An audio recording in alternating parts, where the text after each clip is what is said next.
जय गौ माता, जय गुरुदेव भगवान। आइए मेरे प्यारे गौ भक्तों, श्वास की दमा की बीमारी, सांस लेने में समस्या हो रही हो, सीने से सीटी आती हो, थोड़ा सा काम करने पर दम फूल जाता हो, इसके लिए आज पूरा सफल रामबाण इलाज बताया जा रहा है पंचगव्य से।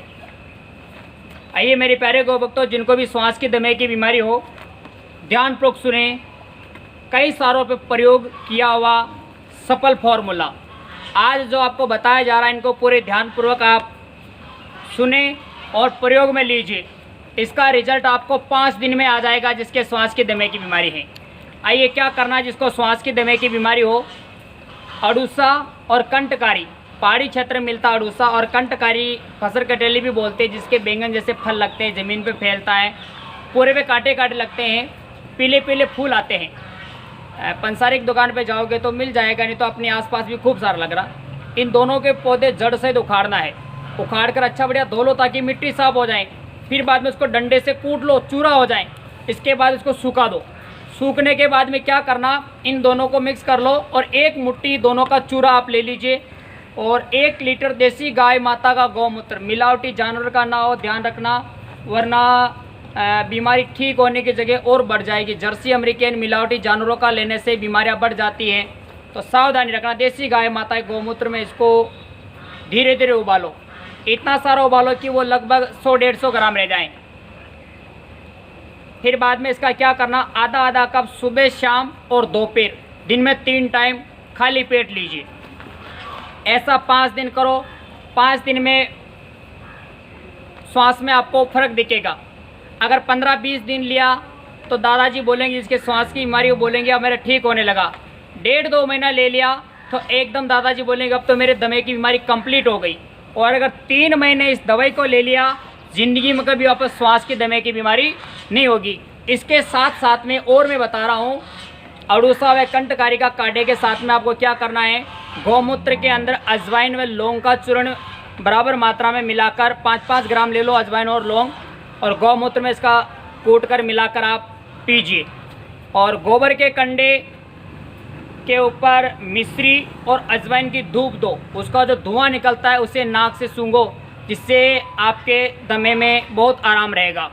और देसी गाय माता जहाँ पर गौशाला जहाँ पे बंधी हुई गाय माताएँ, तो वहाँ पर उसके ऊपर हाथ घुमाएं, ताकि जहाँ पर गौ माता बंधी रहती है वहाँ पे गोबर गौमूत्र की गंध और उसके शरीर से निकलने वाली पवित्र सुगंध को जब हम सूंघते हैं तो हमारे फेफड़ों में बहुत अच्छा फ़ायदा होता है। तो देसी गाय माता के ऊपर हाथ घुमाएं और गौशाला में जहाँ पे ठाण होती है, जहाँ पे गौ माता गोबर गौमूत्र कर रही, उस जगह में थोड़ा ज़्यादा रहे ताकि उसकी गंध आपको सूंघने को मिले, आपके दमे में बहुत लाभदायी होगा। और सीतोफलादी चूर्ण आता है, 1-1 चम्मच सेध के साथ में आपको लेना है। और योग प्राणायाम करें और ध्यान रखें, खाने पीने में ज़्यादा अधिक खट्टी चीज़ और चिकनाई वाली चीज़ें आपको बंद करनी पड़ेगी। ऐसा आप कीजिए, 5 दिन के अंदर ही आपको इसका पता चल जाएगा। 15-20 दिन में ठीक होगा, 1.5-2 महीने में लगभग एकदम कंप्लीट हो जाएगा। और अगर ज़्यादा ही बड़ी बीमारी है, डॉक्टर ने ऑपरेशन करने के लिए बोल दिया है, 3 महीना कर लीजिए। आपके बिल्कुल डॉक्टर को जाकर चेक कराएं, डॉक्टर बोलेगा कि भैया आप ऑपरेशन करने की आवश्यकता नहीं, और ज़िंदगी में कभी भी आपको वापस दमे की बीमारी नहीं होगी। आइए इसके लिए और छोटे छोटे और भी इलाज हैं, ये तो पूरा फॉर्मूला है। इसके अलावा और भी अन्य जो मैं आपको बता रहा हूँ दमा के लिए, अन्य सफल छोटे इलाज, 2 ग्राम कंटकारी फसर कटेली का रस, उसमें 1 चम्मच सेध के साथ मिलाकर आप सेवन करें। इससे भी श्वास की बीमारी रुक जाती है। जिसको दमा का हो तो कंटकारी का रस और उसमें सेध मिलाकर आप लीजिए, इससे भी श्वास की बीमारी रुक जाएगी। सुबह खाली पेट दम बेल के 2-3 पत्ते चबाकर खाएं, फिर ऊपर से गुनगुना पानी पीवें थोड़ा सा।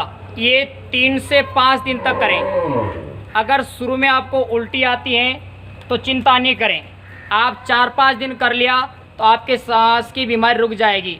जो ये दम बेल है, जो अपने मेवाड़ क्षेत्र में ज़्यादा मिलती हैं, अपने भीलवाड़ा, चित्तौड़, जोधपुर की तरफ ये दम बेल, दमा बेल के नाम से जाना जाता है। वैसे नर्सरियों में मिल जाएगा इसका पौधा।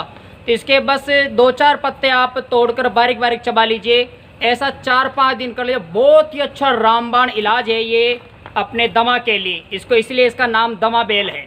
तो आप इसके पत्ते चबाइए, इससे भी आपके दमे के अंदर बहुत सारा फायदा होगा।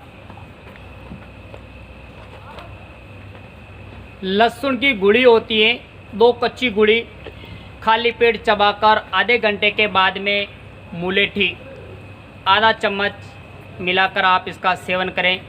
लगभग महीना 2 महीना करोगे तो इससे भी दमा बिल्कुल ठीक हो जाता है। लहसुन की कच्ची गुड़ी 2 गुड़ी चबाइए और थोड़ा सा मुलेठी का पाउडर आप लीजिए, इससे दमा ठीक हो जाता।